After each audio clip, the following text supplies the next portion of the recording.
सुख म्हणजे काय असतं? कालच्या दिवसाची खंत नसणे, आजचा दिवस आपल्या मर्जीने जगणे आणि उद्याची चिंता न करणे यालाच तर खरं सुख म्हणतात. जसं की बघा आता, सूर्य मावळण्याआधी रोज घरट्याकडे परतणारी पाखरं सांगतात, आभाळ कितीही मोठं असलं तरी शेवटी छोटंसं घरच आधार देत असतं. जसं की आम्ही दोघं एकमेकांना शोधत पण नव्हतो, पण भेटलो. कदाचित देवाला सुद्धा माहिती होतं की आम्हाला दोघांना एकमेकाची गरज आहे. आज 22 वर्षापूर्वी आम्ही दोघं लग्न बंधनात बांधले गेलो. आम्हाला दोघांना एकमेकाची मोलाची साथ मिळाली आणि आम्ही दोघांच्या स्वकष्टाने आम्ही आमचं एक छोटंसं शून्यातून विश्व निर्माण केलं आणि आज आम्ही आमच्या छोट्याशा जगात खूप खुश आहोत. तर त्याचप्रमाणे मंडळी, आयुष्यात कधीच सर्व काही संपत नसतं. एक नवीन सुरुवात आपली वाट बघत असते. नमस्कार मंडळी, मी छाया आपल्या सर्वांचं आपल्या आणखीन एका नवीन व्हिडिओमध्ये अगदी मनापासून स्वागत करते. तर कालच्या व्हिडिओला तुम्ही सगळ्यांनी भरभरून प्रेम दिलं, त्यासाठी मनापासून आभारी सर्वांची. तर चला आता आम्ही सकाळ सकाळ निघलो फिरायला आणि हे पहा आमचा डॉगी डॉन आलाय, मस्त कसा लाड घालतोय फौजी साहेबांजवळ. हे बघा, खूप दिवस झाले आलेला तो, त्याच्या म्हणजे असं ध्यानावर आहे. सागर काहीतरी आण रे, डॉगी डॉनला खायला आण रे, चपाती आण चपाती. डॉगी डॉन ते पालक शिपटी हलवून लाड घालतो. हे हुशार पिल्लू भरून आलाय, भरून. हा ना. चल इकडे.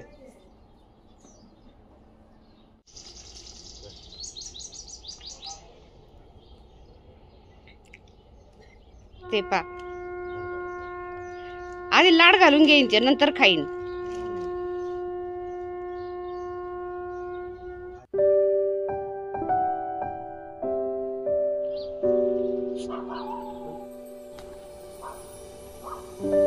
आणि उगवत्या सूर्याकडे पाहिलं ना तर आपोआप एक मनामध्ये पॉझिटिव्ह थॉट येऊन जातो. सूर्य निरंतर म्हणजे रोज त्याच्या टायमाला उगवतो आणि त्याच्या टायमाला पुन्हा मावळतो. त्याचप्रमाणे आपले विचार पण पाहिजे, जसं की जे मला येतं ते मी करणारच आहे, पण जे नाही येत ना ते पण मी शिकून घेणार आहे. तर हे पा सूर्यदेवानी पण दर्शन दिले. आता सूर्यदेव उगायलाच लागलेत. फौजी साहेब म्हणले चल लवकर आपण फिरून येऊ. सूर्य वरती नव्हते आले, काल चांगलं ऊन पडलं होतं तेव्हा आलतो आम्ही फिरायला. पण फौजी साहेबांना काय दम निघत नाही. सकाळी उठले नाही एकदा लगेच त्यांना बाहेर पडावं लागतं. चल म्हणते फिरायला लगेच. 5 वाजता जाग येते. 5 वाजता उठल्यावर काय करायचं मग बसून? 5 वाजता उठले ना ते त्यांना वाटतं लगेच बाहेर निघावं की काही फिरायला. पण थंडी सुटली, थंडीचं पाहावं लागते. तर थंडीमुळे तुझी सर्दी, तुला ते स्प्रे मारावं लागत नाही उलट. हा, आणि महत्त्वाचं सांगू का, मला असं पहिलं वाटायचं की थंडीमध्ये बाहेर आलं की मला नाकाचा त्रास होईल असं वाटायचं. पण जसं मी थंडीमध्ये बाहेर फिरायला लागले ना, नाकामध्ये म्हणजे ते स्प्रे मारावं लागत नाही, नाक बंद पण होत नाही. म्हणजे काय थंडीला थंडी मारते असं झालंय. तर थंडीला थंडी मारते, गरमीला गरमी मारते. तर नाकाचा त्रास पण मला परवापासून व्हायना झालाय, कमी झालाय. त्याच्यामुळं फौजी साहेब म्हणते तुला बरं वाटतंय चल फिरायला. तर थंडी तर मला फिरायला काढीत बघा आता. बरं वाटतं सकाळ सकाळ फिरलं का दिवस चांगला जातो. नाकाचा शेंडा गार पडतोय. चला येतो फिरून.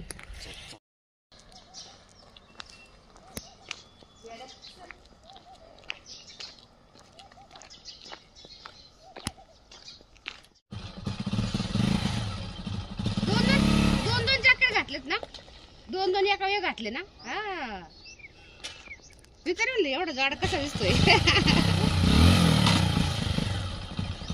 दे एक्सलेटर, दे एक्सलेटर, दे एक्सलेटर, दे दे. हा दे एक्सलेटर.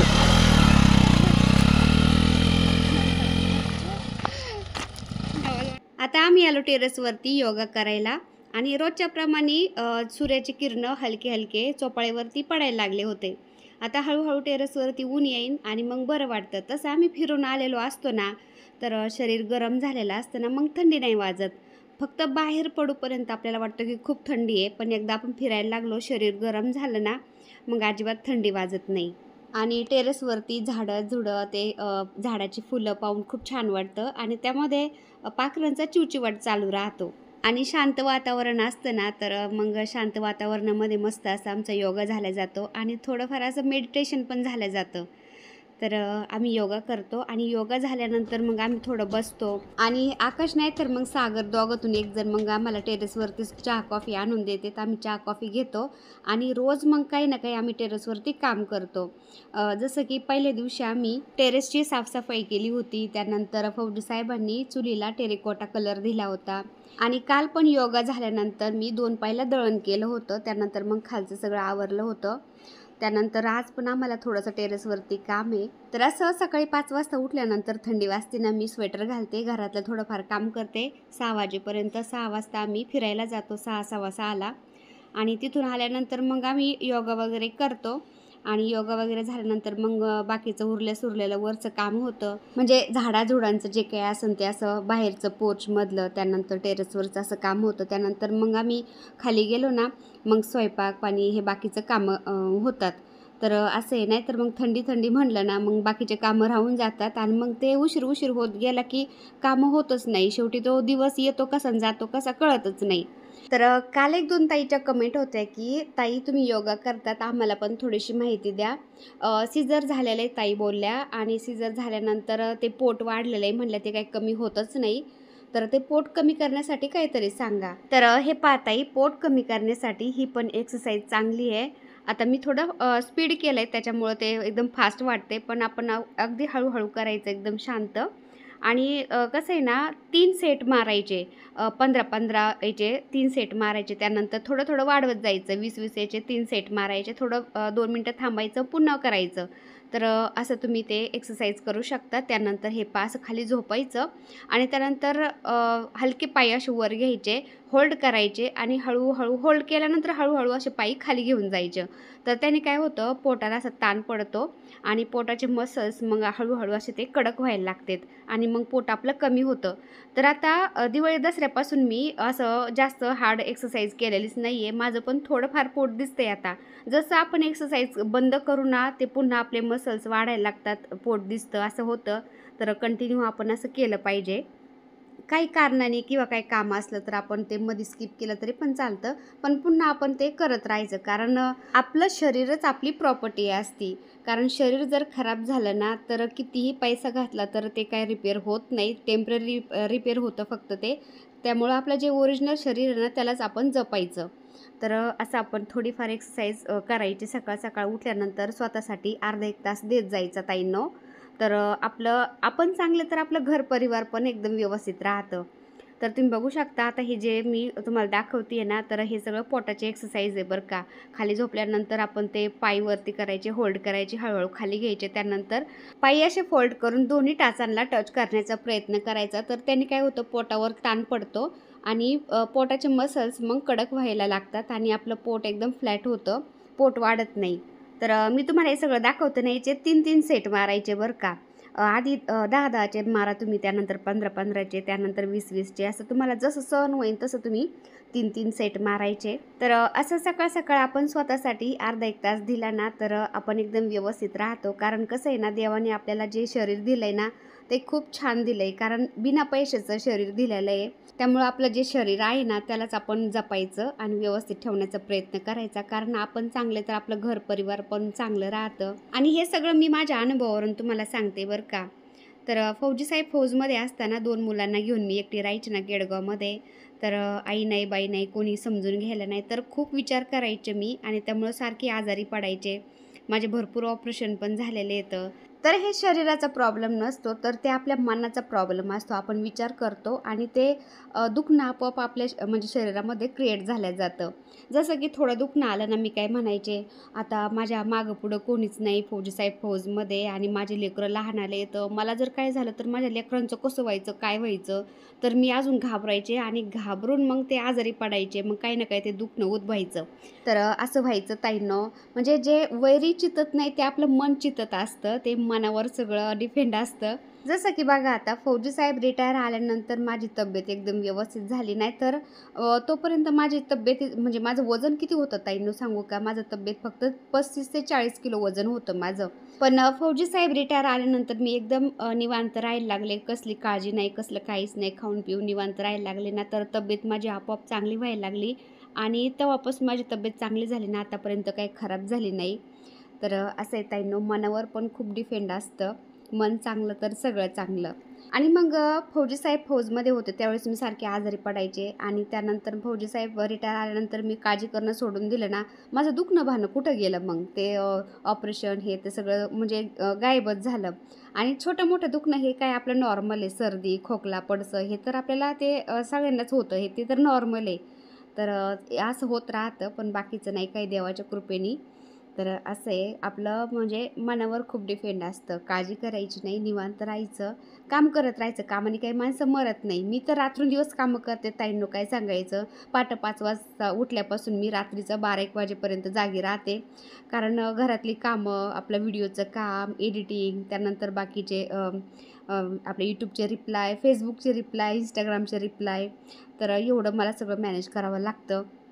त्यामुळं कामाने काहीच होत नाही. फक्त मन चांगलं ठेवायचं, फ्रेश ठेवायचं, आनंदी ठेवायचं, आपलं शरीराला जपायचं, बाकी काहीच होत नाही. आणि आपल्याला जर आयुष्यामध्ये सक्सेस व्हायचं असेल ना, तर कष्ट करणं भाग आहे आपल्याला. कष्टाशिवाय काहीच नाही इथं. जे आपल्या नशिबात नाही ना, ते सुद्धा आपण आपल्या कष्टाने मिळवू शकतो आपण. आणि जोपर्यंत जीवात जीव आहे ना, तोपर्यंत कष्ट करायचं काही सोडायचं नाही. उलटं आपलं शरीर चांगलं राहतं काम केल्यावर ताईंनो. कारण तुमच्या समोर उदाहरण आहे, मी हे जी लाईफ जगते ना, हे मी स्वप्नात सुद्धा विचार केला नव्हता. मी गावाकडं पत्र्याच्या घरात राहत होते, तुम्हाला तर मी दाखवलं, तिथं राहत होते आणि मी इथला विचार कधी केला पण नव्हता. पण कसं आहे ना, देवाच्या कृपेने, थोरा मोठ्यांच्या आशीर्वादाने आणि आमच्या कष्टाने आम्ही सगळं काही मिळवलं. आता तुम्ही पाहतात आपलं खालचं गार्डन, टेरेस गार्डन, त्यानंतर घरातलं एवढं काम, सगळं काही मॅनेज मी आणि फौजी साहेब करतो. मुलं पण थोडंफार मदत करतात. ते कॉलेजवरून आल्यावर असं त्यांना जसा वेळ मिळेल तसं. फौजी साहेब पण ड्युटीवर जातात. ते जर ड्युटीवर गेले आणि त्यांना वेळ मिळाला नाही तरी पण मी आपलं करत राहते. शांत काही बसत नाही. रात्रंदिवस मेहनत करते मी माझ्या परिवारासाठी. आणि माझे फौजी साहेब पण बरं का, त्यांना काही कमीपणा नाही कोणत्या कामाचा. हे पाक खारका फोडीत ते आणि गवती चहा त्यांनी कापलाय ना, मी ते कट करून ठेवते चहासाठी. थोडासा सुकून ठेवायचा, ते म्हणजे चहा टाकायला होतो. आणि मेथीचे लाडू करायचेत ना आता, तर खारका फोडून वाळायला घालायच्यात ना, तर ते खारका फोडत बसलेत कटरने, तुम्ही बघू शकता. त्यांना पण अशा कोणत्या कामाची लाज वाटत नाही की मी आता बाबा नोकरीवाला आहे, मी कोणतं काम करत नाही, लोक काय म्हणतील तो विचार करत नाही. ते आपल्या घर परिवाराचा विचार करतात फक्त. 4 लोक काय म्हणतील ना, ते पण विचार करत नाही कधी आणि मी पण विचार करत नाही. कारण 4 लोक आपल्याला पोसायला येत नाही. जे काय आहे ना ते आपल्यालाच करायचं असते. मग आपण 4 लोकांचा का बरं विचार करायचा. तर हे तुम्हाला मी दाखवते आता. फौजी साहेब कसं हे खारकाची म्हणजे खारका कट करतात. त्याच्यामध्ये अलगद बी काढतात, ते त्याचं नाक पण काढतात आणि ते ठोकून ठोकून काढायच्या म्हणलं ना त्याच्यातल्या बिया, तर ते व्यवस्थित निघत नाही आणि ते खूपच धडधड धडधड आवाज येतो. त्यामुळे फौजी साहेब नेहमी अशाच खारका फोडतात कटरनी बरं का. तर बरेच ताईंच्या कमेंट होत्या की ताई मेथीच्या लाडूची रेसिपी टाका. तर लवकरच मी मेथीच्या लाडूची रेसिपी टाकणार आहे ताईंनो. आणि दरवर्षी मी थंडीमध्ये मेथी डिंकाचे लाडू करत असते. शरीरासाठी खूप चांगले असते थंडीमध्ये. तर हे पहा, आता आमच्या लग्नाचा वाढदिवस आहे ना, तर यांची थोडीशी घाई गडबड चालू आहे आता. फौजी साहेब आज लग्नाचा वाढदिवस. तर आमच्या लग्नाला आज 22 वर्ष कंप्लीट झाले है ना. 22 वर्षात संसार झालाय. फौजी साहेब म्हणते 22 वर्षाचा संसार झालाय आणि इथून पुढे चांगलाच होईल है ना. मग होणार की, ऐक ना. तर हे पहा, ते केक वगैरे कापायचंय ना, तर त्यासाठी टीपॉय वरती न्यायचं टेरेस वरती. आणि आमचा कोणताही छोटा मोठा कार्यक्रम असला ना, आम्ही असं टेरेस वरतीच आम्ही सेलिब्रेट करतो ना.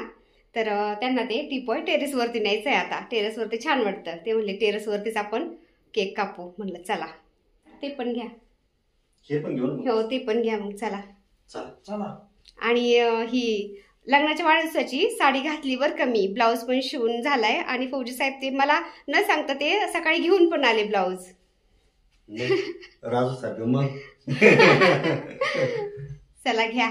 चल आकाश घे, चल ते राहून दे. तू तर ट्रे वगैरे घे खालून ना.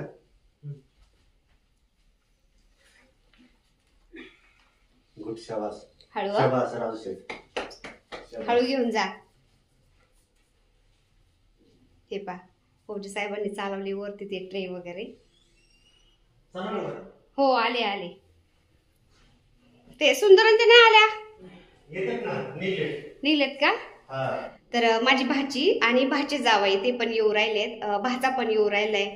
तर थोडंसं असं काहीतरी सेलिब्रेशन असलं ना, आपले थोडेसे जे जवळचे नाते गोते ते असले की छान वाटतं. तर हे पहा, संध्याकाळची देवपूजा पण झालेली आहे. आणि जी विठ्ठल रुक्मिणीची जी मूर्ती आहे ना, ती हॉलमध्ये असते माझी, पण ती काल मी तिथंच पूजन केलं होतं ना, तर अजून तिथंच ठेवलेली मी. आज पण तिथंच पूजन केलंय. तर उद्या आता हॉलमध्ये ठेवल. आले तर हे पहा, ते स्टँड बनवून आणलेत ना फौजी साहेबांनी, तर हे जिन्यामध्ये पण एक झाड ठेवलंय आम्ही. छान वाटतं नाही का?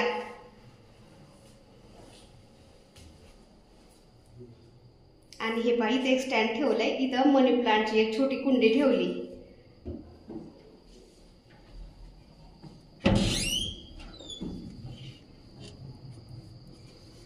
आणि हे पहा, इथं कसं सजवायचं काम चालू आहे.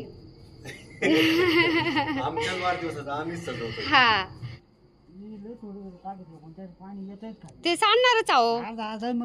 पाणी घातलं ना थोडंफार खाली येणारच. ते मॉप घेऊन येऊ आपण एक. हा, मॉप आणलं ना म्हणजे ते लगेच आपल्याला कोरडं करता येईल, डाग नाही पडणार. राहू द्या आता. आपण ना ऑनलाईनच ते ऑर्डर करू 2 मॉप, खाली एक आणि वरती एक. 1100 रुपयाला असतं का मॉप कुठं? आपण ना ऑनलाईन ऑर्डर करू 2. खालचं पण खराब झालंय.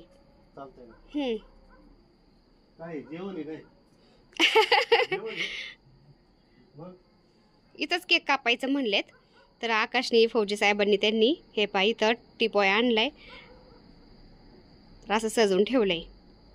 आता भाजीबाई यायची वाट पाहतोय आम्ही. झाडाला हात नको लावू, संध्याकाळचं आहे भाऊ. त्यांनी हे पहा, फुल तोडून आणलंय त्यांनी माझ्या केसात लावायला. दे इकडे लावते मी.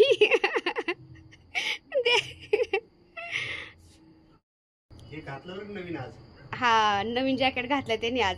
तर मी टेरेसवरती आले ना, हमेशा केसात असं फुल लावत असते ना, तर त्याला वाटलं हिने फुल का नाही लावलं. त्यांनी आता तोडलंय आणि मला दिलंय केसात लावायला. ते संध्याकाळचं मी तोडलं नाही ना, तर त्याला काही असं लक्षात नाही त्यांनी तोडलं ते.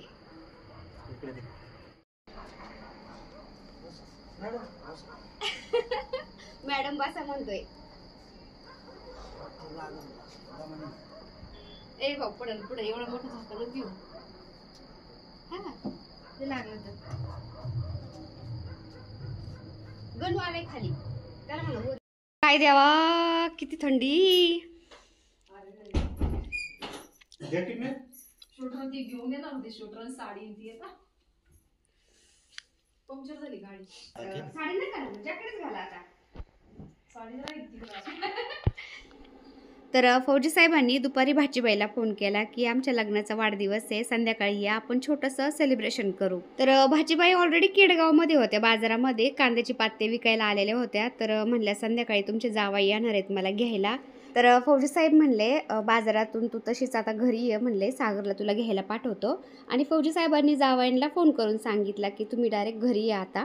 तर जावई पण येत होते आणि भाच्याला सांगितलं होतं तुझ्या बायकोला घेऊन तू ये. तर ते कांद्या मार्केटवर कामाला येत ना, तर ते एकटेच आले. मग ते गावाकडे गेलेच नाही त्याच्या बायकोला घ्यायला. तर भाची बुवा पण आले.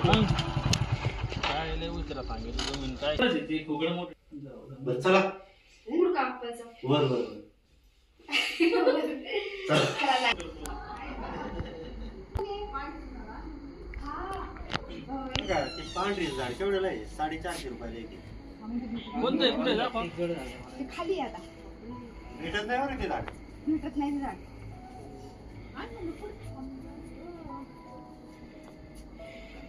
बरं का, आम्ही पांढरी झाड आहे ना, कुठंच भेटत नाही. कोणत्या? अरे बघू ना.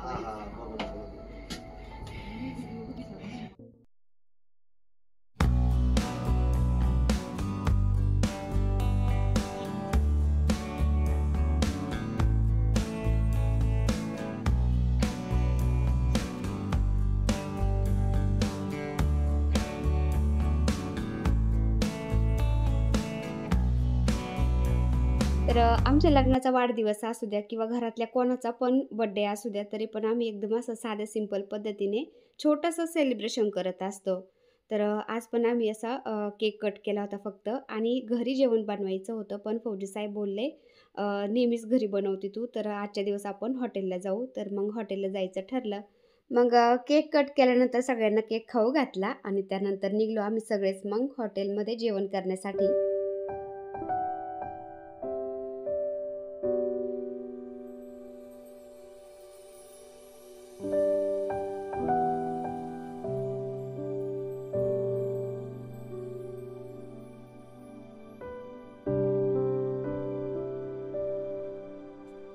तर केडगावमध्येच बायपास रोडला हे K9 हॉटेल आहे. एकदम निवांत आहे आणि फॅमिली रेस्टॉरंट आहे. तर छान वाटतं आम्हाला, त्यामुळे आम्ही हमेशा इथंच येत असतो.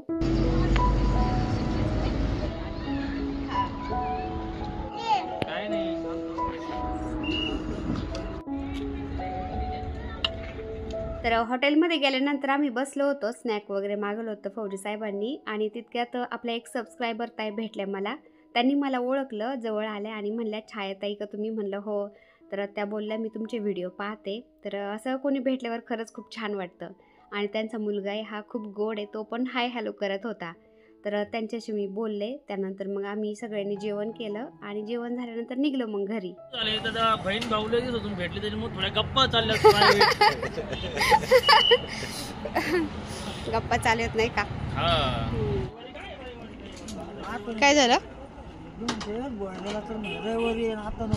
ना, bye bye. Bye bye bye. मला कसं बहीण जाऊ.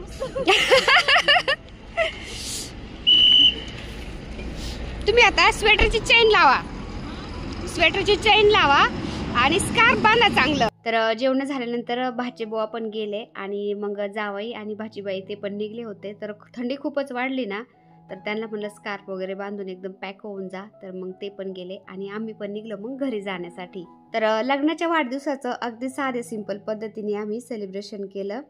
तर कसा वाटला आजचा व्हिडिओ कमेंट करून नक्की सांगा. चॅनलवर नवीन असाल तर प्लीज आपल्या चॅनलला सबस्क्राईब पण करा.